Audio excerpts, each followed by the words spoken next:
Stock reading. কি কি? No stop reading. Stock reading যাই আসে স্টকে থাকে। হ্যাঁ, যাই আসে পড়ে যায়। কি কি? যাই আসে নো স্টক রিডিং। আবার বলেন, stop reading, no stop reading.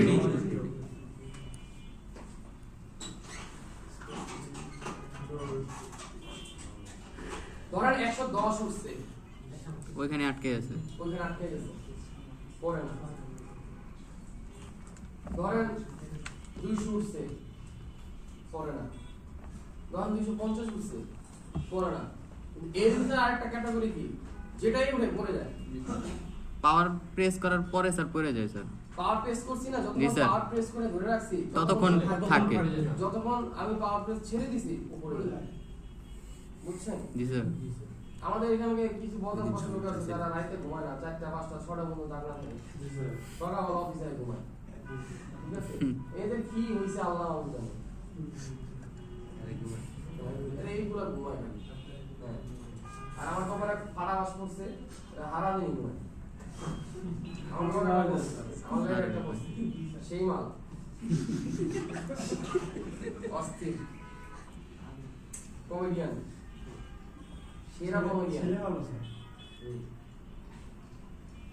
আচ্ছা,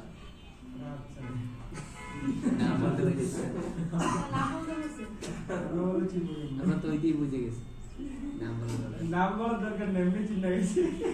আচ্ছা এবার শোনেন, স্টক হোক নন স্টক হোক,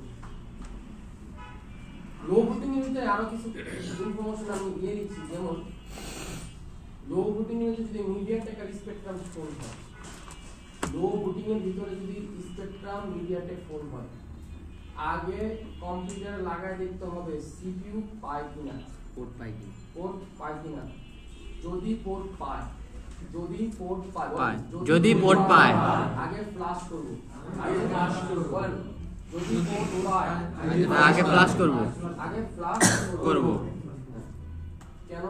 কারণ মিডিয়াটেকের স্পেকট্রামের ভিতরে বেশিরভাগই সফটওয়্যার যখন পড়ে যায় তখন লো ভোটিং হয়। এই কথাটা বলতে মনে ছিল না, এখন মনে পড়লো, এখানে বলে দিলাম। এবার আসেন, কিছু ফোন তার মডেল অনুসারে কাজ হয়, মানে আপনি কিচ্ছু করা লাগবে না, আপনার যে মডেলটা আসছে আপনি এই জায়গায় কাজ করে হয়ে গেছে।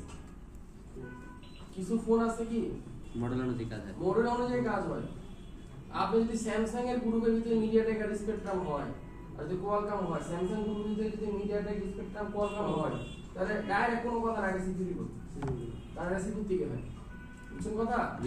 কিন্তু বাকি যে lava, Samsung, itel, Oppo, Vivo, Xiaomi, Redmi, Poco আছে, এগুলো যখন লো ভোটিং মিডিয়াটেকের ভিতরে হয় আর স্পেকট্রামের মধ্যে হয়, তাহলে প্রথম কাজটা হচ্ছে আগে ফ্লাশ করা। শর্ত কি? পোর্ট পাইতে হবে। শর্ত কি? পোর্ট পাইতে হবে। হ্যাঁ, শর্ত কি? পোর্ট পাইতে হবে, পাইতে হবে। আর যদি স্যার পোর্ট না পায় স্যার, না পাইলে হ্যাঁ, তাহলে সিপিইউ বুঝছেন কথা কি বলছি? মনে থাকবে? এবার যেটা ছিলাম এটাতে আবার ফিরে আসছি। স্যারের আপনাকে শিখাইছে 100 মিলি অ্যাম্পিয়ার ভিতরে থাকলে ফার্স্ট বুট, 200 মিলি অ্যাম্পিয়ার ভিতরে আসলে সেকেন্ড বুট, তাহলে 300 মিলি অ্যাম্পিয়ার ভিতরে আসলে কি করবেন? জীবনও না, অসিলেশন করতে হবে, অসিলেশন করতে হবে। রাইট। এখন আমার সাথে ফাইট লাগলে কিছু করার নেই স্যার, আমার কাছে প্রুফ আছে, আমি প্রুফ দিয়ে দিতে পারবো। তাও কি লাইভ ক্লাসের প্রুফ আছে। হ্যাঁ, দিব না, মনে রাখেন এটা এক্সট্রা, এই কথাগুলো এক্সট্রা মনে রাখেন। 300 মিলি অ্যাম্পিয়ারের ভিতরে যদি আসে তাহলে আপনি মনে রাখবেন এটা থার্ড বুটের ভিতরে আছে, কিন্তু এটা আপনার লগো বুট না, লগো বুট না, রানিং বুট না, অন বুট না, ফ্লাকচুয়েট করতে হবে, সিনক্রোনাইজ করতে হবে। মানে অসিলেশন যেটা আপনি বলছেন না, এটাকে ফ্লাকচুয়েট বা সিনক্রোনাইজ বলা, তবে সেটা কন্টিনিউ আস্তে আস্তে, আগের মতো না। আগে একটা ফ্লাকচুয়েট দেখছিলাম ঘুরে ঘুরে এক জায়গায়, কিন্তু এটা ডিফারেন্স আমার আসতে হবে। বুঝতেছেন? হ্যাঁ, 280 পর্যন্ত আমরা লাস্ট পাইছি, যে আপনার ডাবল ডেকার বোর্ডের ভিতরে বলে দিচ্ছি, যেগুলো স্টক রিডিং, ডাইনে বামে সামনে পিছনে কোনো জায়গায় হাত দিবেন না, সরাসরি সিঙ্গেল সিকিউর রিভল, ডাবল ডেকার হলে র‍্যাম সহ রিভল। বলেন সিঙ্গেল হলে সেকেন্ড মোড থার্ড মোড যেটাই আসুক, প্রথম কি কাজ? সিপিইউ রিভল, আর যদি ডাবল ডেকার হলে ডাবল ডেকার হলে র‍্যাম রোম সহ। হলে কি বলেন? হ্যাঁ RAM আর CPU সহ রিবল। হয় নাই। এই শুনেন, CPU রিবল করছেন হয় নাই, RAM রিবল করছেন হয় নাই, এখন স্টোরেজ রিবল। এবার শুনেন, স্টোরেজ রিবল করছেন হয় নাই, এবার স্টোরেজ রিপ্রোগ্রামিং বক্স দিয়া চেক করতে হবে। এবার কি হলো, মানে এবার কি হচ্ছে, এবার হচ্ছে আমি CPU রিবল করছি হয় নাই, আমি RAM রিবল করছি হয় নাই, আমি স্টোরেজ রিবল করছি হয় নাই। এইবার 4 নাম্বার কাজ হচ্ছে এই স্টোরেজ খুলে আমার রিপ্রোগ্রামিং বক্সে চেক করতে হবে। কি করতে হবে? 4 নাম্বার কি রিপ্রোগ্রামিং বক্সে চেক করতে হবে। এটা পাওয়ার আইসি সমস্যা না, এটা চার্জিং এর সমস্যা না, এগুলা কোন জায়গা থেকে না। এবার আসেন, সম্ভাবনা 99% CPU, সম্ভাবনা কি 99% CPU রিবল, 1% RAM আর ROM। বলেন 1% RAM আর ROM। প্রথম কাজ কি CPU রিবল, দ্বিতীয় নম্বর কাজ কি RAM আর ROM। এবার আসেন, যেটা পড়ে যায়, যেটা পড়ে যায়, আবার বলেন যেটা পড়ে যায়, যেটা পড়ে যায়, এটা ROM ইস্যু। এটা ROM ROM প্রথম কি ROM ইস্যু, প্রথম কি ROM issue. ROM issue. 2 number RAM issue, পরিবর্তন করতে হবে। দুইটার একটা পরিবর্তন করতে হবে। এখন RAM যদি খুলি, CPU কি বল লিকেজ হবে না? RAM CPU এর উপরে তো RAM। জি স্যার, RAM কি করি, মানে RAM খুলছি, নিচের বল ছেড়ে যাবে। তার মানে কি বুঝলাম, সমাজে বুঝলাম, যেটা পড়ে যায় সেটা দাঁড়ায় থাকে, যেটা পড়ে যায় এটা দাঁড়ায় থাকে। কাজ একটাই, আগে 3 আইসি রিবল দিব, CPU আগে রিবল দিব, RAM রিবল দিব, ROM রিবল দিব, হয় না স্টোরেজ চেক দিব। এই 3 আইসির ভিতরেই প্রবলেম। বুঝতেছি কি বলছি? 3 আইসির ভিতরে প্রবলেম। কোথায় কাজ করব না? রিবল করছি হয় নাই, রিবল করছি হয় নাই, তাহলে বুঝতে হবে স্টোরেজের ভিতরে প্রবলেম আছে। বুঝছেন কথা? স্টোরেজের ভিতরে প্রবলেম আছে। এবার শুনুন, যতগুলো CPU আছে, বলেন যতগুলো CPU আছে, প্রত্যেকটা CPU পোর্ট দেখাবে, প্রত্যেকটার পোর্ট দেখাবে। কিভাবে? কিছু টেস্ট পয়েন্টের মাধ্যমে, কিছু অটো। বলেন কিছু টেস্ট পয়েন্টের মাধ্যমে, অটো। যেগুলা অটো আসে, তার ভিতরে কি কি? কোয়ালকম। তার ভিতরে কি? কোয়ালকম। তার ভিতরে হাই সিলিকন। তার ভিতরে কি? High silicon. কোয়ালকম 9008 আসবে, কোয়ালকম 9008 অটো আসবে। কি? কোয়ালকম 9008 অটো আসবে। হাই সিলিকন USB 1.0 আসবে। হাই সিলিকন কি? USB 1.0 আসবে। আসবে। এক্সিনোস, হয় এক্সিনোস আসবে, বলেন এক্সিনোস হয় এক্সিনোস আসবে, নয়তো USB নট রিকগনাইজড আসবে, নট রিকগনাইজড। USB কি আসবে? Not recognised. এইগুলো যারা মানে যে করে বলছি, কোয়ালকম, হাই সিলিকন, এক্সিনোস, এই তিনটার ভিতরে যেগুলো অটো আসবে, এগুলো সব CPU সমস্যা। এগুলো কি সমস্যা? CPU সমস্যা। আর এগুলো স্টক রিডিং এর থাকবে, এগুলো কি থাকবে? স্টক রিডিং এর ভিতরে থাকবে। এবার শুনেন, আইসি খারাপ হলে কি কি পাবো বুঝেন? আইসি খারাপ হলে কি কি পাবো? CPU ড্যামেজ হলে কিভাবে বুঝবো বুঝেন? এক, ফাস্ট সেকেন্ড বুট আসবে না, বলেন ফাস্ট বুট সেকেন্ড বুট আসবে না। আবার বলেন ফাস্ট বুট সেকেন্ড বুট আসবে না। ড্যামেজ হলে ফাস্ট বুট অথবা সেকেন্ড বুট আসবে না, বলেন। দুই নাম্বার বলেন, কম্পিউটার কোনো পোর্ট দেখাবে না। কম্পিউটার কোনো পোর্ট দেখাবে না। দুই নাম্বার বলেন, কম্পিউটার কোনো পোর্ট দেখাবে না। তিন নাম্বার, কোনো বাগ ভোল্টেজ অ্যাক্টিভ হবে না। বলেন তিন নাম্বার, কোনো বাগ ভোল্টেজ অ্যাক্টিভ হবে না। কোনো বাগ ভোল্টেজ অ্যাক্টিভ হবে না। চার নাম্বার, এলডিও রেগুলার অ্যাক্টিভ হবে না। এলডিও রেগুলার অ্যাক্টিভ হবে না। এই চারটার একটা পাইছেন, এই চারটার একটা পাইছেন, তাহলে বুঝতে হবে সিপিইউ ড্যামেজ। কি বলছি? CPU damage. চারটার ভিতরে একটা যদি পান তাহলে বুঝতে হবে সিপিইউ ড্যামেজ। বুঝছেন কথা? চারটা জিনিসের একটা কমতি, তার মানে সিপিইউ আছে, চেঞ্জ করতে হবে। বুঝছেন কথা? জি স্যার। এর ভিতরে সবচাইতে পাওয়ারফুল একদম স্টেটমেন্ট কোনটা? যেটা কম্পিউটার পোর্ট পায় না, যেটা রিডিং উঠে না। প্রথম দুইটা, যেটা রিডিং উঠবে না, কম্পিউটার পোর্ট পাবে না। আর বাকি যে দুইটা আছে, কিছু ফোন অন হওয়ার পরে অ্যাক্টিভ দেখাবে, যেমন রেগুলার এলডিও। বলেন রেগুলার এলডিও অন হওয়ার পর অ্যাক্টিভ হবে। রেগুলার এখানে কি করতে পারবো? প্রথম দুইটা স্টেটমেন্ট কিন্তু দিছি আমরা। এক, ফার্স্ট বুট সেকেন্ড বুটে রিডিং উঠবে না।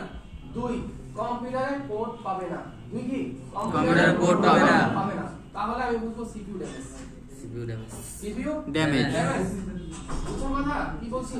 CPU damage. তাহলে এবার শুনেন কি কি গেল। নো সেন্স গেল, হাই বুটিং গেল, লো বুটিং গেল, সিনক্রোনাস গেল, হাফ শট গেল। হাফ শট দিতে করাইলো দুইটা, হাফ শট দিতে দুইটা। তারপর কি গেল বলেন? Stop reading. তারপর কি নো স্টপ রিডিং। তারপরে এবার আরেকটা শুনুন। আরেকটা হলো পাওয়ার কি প্রেস করার পরে বলেন পাওয়ার কি প্রেস করার পরে ফুল শট। সারা জীবন কি শুন এই পর্যন্ত কি শুনছেন যে পাওয়ার সামনে লাগানোর পরে ফুল শট দেখায় বা মাল্টিমিটার চেক করতে ফুল শট দেখায়। এবার আরেকটা কি পাইলাম? পাওয়ার কি প্রেস করার পরে ফুল শট। পাওয়ার কি প্রেস করার কি দেখায়? ফুল শট দেখায়। এবার দেখেন চার্জিং আর পাওয়ার আইসি প্রবলেম।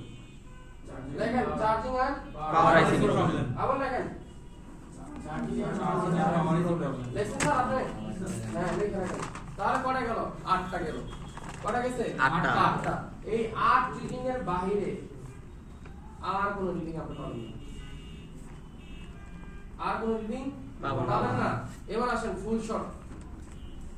ফুল শটের ক্ষেত্রে iPhone X system, Android RX system বলেন।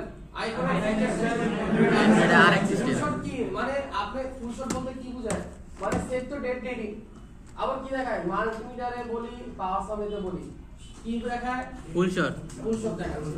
আইফোনে X system, Android RX system বলেন। আইফোনে X system, Android RX system. অ্যান্ড্রয়েডে হচ্ছে আপনি শুধু পজিটিভ টু পজিটিভ লাগাইছেন, নেগেটিভ টু নেগেটিভ লাগাইছেন, শর্ট যেখানেই থাকুক বোর্ড গরম হবে। কিন্তু আইফোনের ক্ষেত্রে এটা হবে না। কি হবে না? আইফোনের ক্ষেত্রে এটা হবে না। আইফোন হবে না বলেন। অ্যান্ড্রয়েডের মতো আইফোন হবে না। এই সিস্টেম কি? অ্যান্ড্রয়েড যা আছে সবগুলো আমরা ভিভেট বলি। কি বলি? ভিভেট। বলেন অ্যান্ড্রয়েডে যা আছে কি বলি? ভিভেট বলি। আইফোনে আমরা বিসিসি বলি। বলেন আইফোনে আমরা বিসিসি বলি। ভিভেট কি বলি? বিসিসি বলি। কি বলি? বিসিসি। আইফোনে ভিভেট কে আমরা কি বলি? বিসিসি।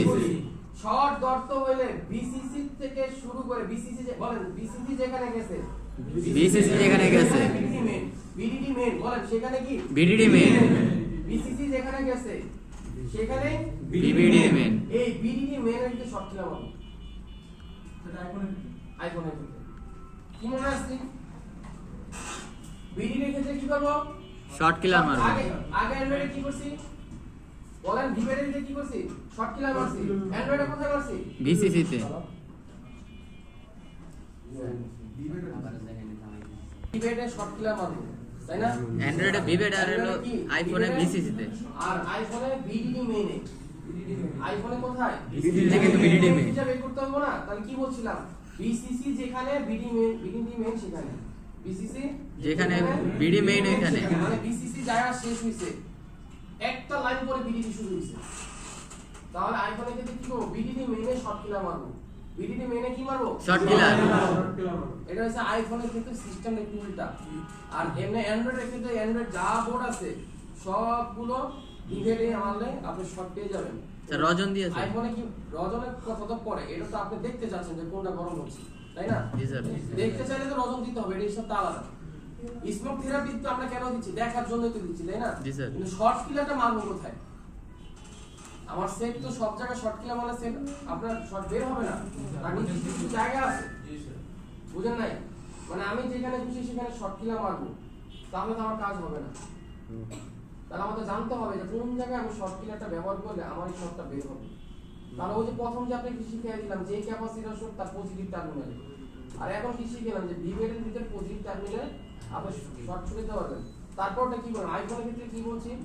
বিসিসি তে না, বরং বিডিডি মেইন। নাম কি থাকবে? একটা হলো বিডিডি, একটা হচ্ছে বিডিডি, আর একটা বিডিডি মেইন। কি লেখা থাকবে? BDD main. মেইন। এই বিডিডি মেইনের ভিতরে আপনি কি করবেন? শর্ট কিলার মারবেন।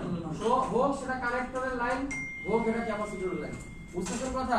এই হচ্ছে আপনার মানে অ্যান্ড্রয়েড আইফোনের যতগুলো আপনার রিডিং ছিল সবগুলো বলা হয়েছে। এবার দেখেন কয়টা হয়েছে? 9টা। টোটাল কয়টা? 9টা না? জি স্যার জি, স্যার। 8টা 9টা স্যার হ্যাঁ 9টা হয়েছে এই 9 ধরনের প্রবলেমই আপনার কাছে আসবে আর আছে। কথা বুঝতেছেন জি, স্যার। এই 9 এখন আপনি কি করণীয় আপনি করণীয় যে খাতার ভিতরে সুন্দর নোট করে সাজা রাখা যাতে আপনার কাছে ফোন আসার সাথে সাথে আপনি কোনো কিছু দরকার নাই মোবাইলের পিডিএফটা ওপেন করবেন খালি রিডিংটা মিলাবেন যে কোন এরিয়ার সাথে এটার সাথে মিসিং মিলাবেন ওটা দেখে কাজ করা শুরু করেন আপনার কাজ কমপ্লিট হয়ে যাবে বুঝতেছেন কথা